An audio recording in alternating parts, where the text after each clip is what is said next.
और आइए अब विस्तार से बात करते हैं हाथरस हादसे को लेकर। शुरुआत इस वक्त की अपडेट के साथ आपको दे देते हैं, जो आशंका जताई जा रही थी मरने वालों का आंकड़ा और बढ़ सकता है।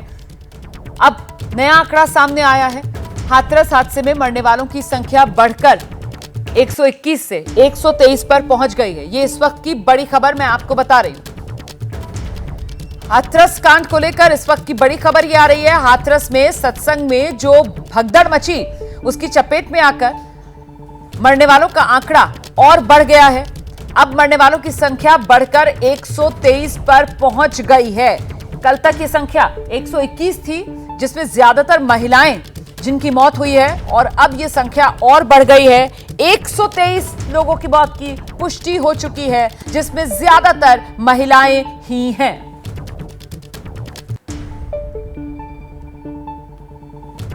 इस बीच एक और बड़ी खबर आपको बता देते हैं। हाथरस कांड को लेकर एक्शन लगातार जारी है। पुलिस ने 2 दर्जन से ज्यादा लोगों को अब तक हिरासत में ले लिया है। 100 से ज्यादा लोगों की जो कॉल डिटेल रिकॉर्ड है वो खंगाली जा रही है।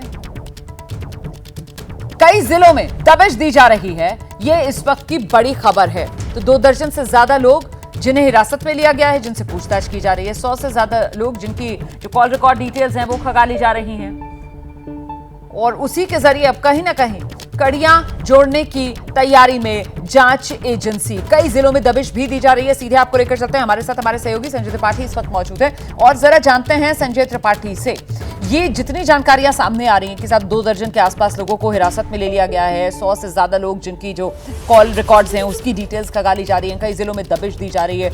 मतलब ये हादसा कैसे हुआ, इसके लिए कौन जिम्मेदार, उसकी तह तक पहुंचने के लिए ये कड़ियां जोड़ने का क्रम जारी है इस इन्वेस्टिगेशन के जरिए। संजय, बिल्कुल रोमाना, चूंकि मुख्यमंत्री योगी आदित्यनाथ ने ही पूरी घटना को संजीदगी से लेते हुए आपने देखा किस तरह से जाकर के मौका मुआयना किया, घायलों के हालचाल लिए, पूरा जो घटनाक्रम चल रहा है उसकी पल पल वो समीक्षा कर रहे हैं, आदेश निर्देश दे रहे हैं। तो ऐसे में जो पूरी सरकारी मशीनरी है वो लगी हुई है कि जो इस घटना के से जुड़े हुए तार हैं, जो इसकी तह तक जाने वाले बिंदु हैं, जो कार्रवाई है वो सारी कवायद लगातार उत्तर प्रदेश में चल रही है। और क्या एक्शन आगे बढ़ रहा है, इस पर हम बात करेंगे। हमारे साथ उत्तर प्रदेश के मंत्री असीम अरुण हैं। असीम अरुण प्रभारी भी हैं हाथरस के जिले के। असीम जी, मृतकों का आंकड़ा बढ़ रहा है, लेकिन क्या कार्रवाई का भी स्तर बढ़ रहा है कुछ?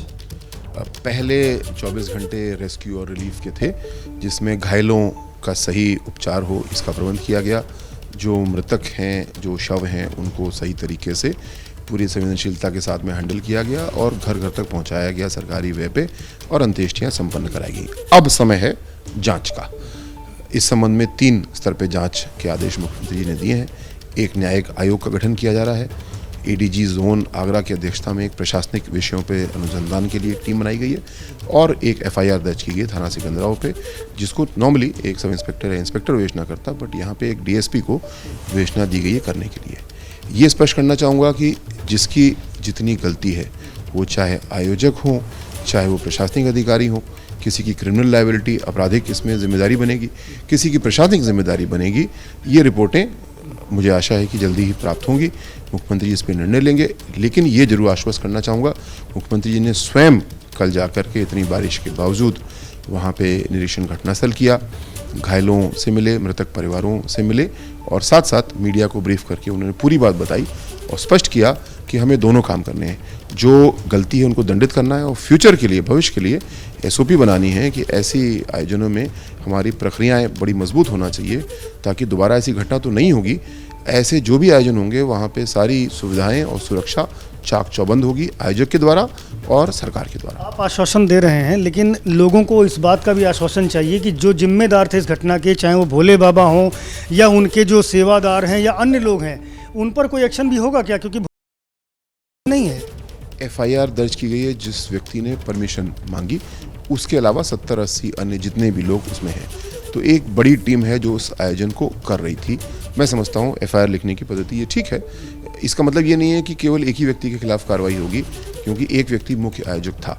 अब पुलिस की टीम पूरा इन्वेस्टिगेशन कर रही है, अन्य जिलों से सहयोग ले रही है और मुझे विश्वास है कि बहुत जल्दी इसमें आप देखेंगे कि जो दोषी हैं उनको गिरफ्तार किया जाएगा, न्यायालय के सामने प्रस्तुत किया जाएगा, जैसी जिसकी गलती वैसी उसको न्यायालय सजा देगा। पुलिस के वरिष्ठ अधिकारी रहे हैं, आप हमें ये बताएं कि जो इस तरह के आयोजन होते हैं उसमें जो एसओपी फॉलो की जानी चाहिए थी वो क्या वास्तव में होती है या फिर वैसा ही होता है जैसा हाथरस में हुआ है? ये क्या परंपरा चली आ रही है? कुछ सिद्धांत तो बने कि कितने जमावड़ों पे कितनी फोर्स लगनी चाहिए, लेकिन जैसा मुख्यमंत्री जी ने तो आप वसीम अरुण को सुन रहे हैं जो ये आश्वासन दे रहे हैं कि साहब जो भी दोषी है बख्शा किसी को नहीं जाएगा, हर किसी के खिलाफ एक्शन होगा। लेकिन सवाल तो जस का तस बना हुआ है ना कि साहब वो जो एफआईआर दर्ज हुई है उसमें भोले बाबा का नाम क्यों नहीं है? ये सवाल बार बार पूछा जाएगा जब तक भोले बाबा के खिलाफ एक्शन नहीं लिया जाता।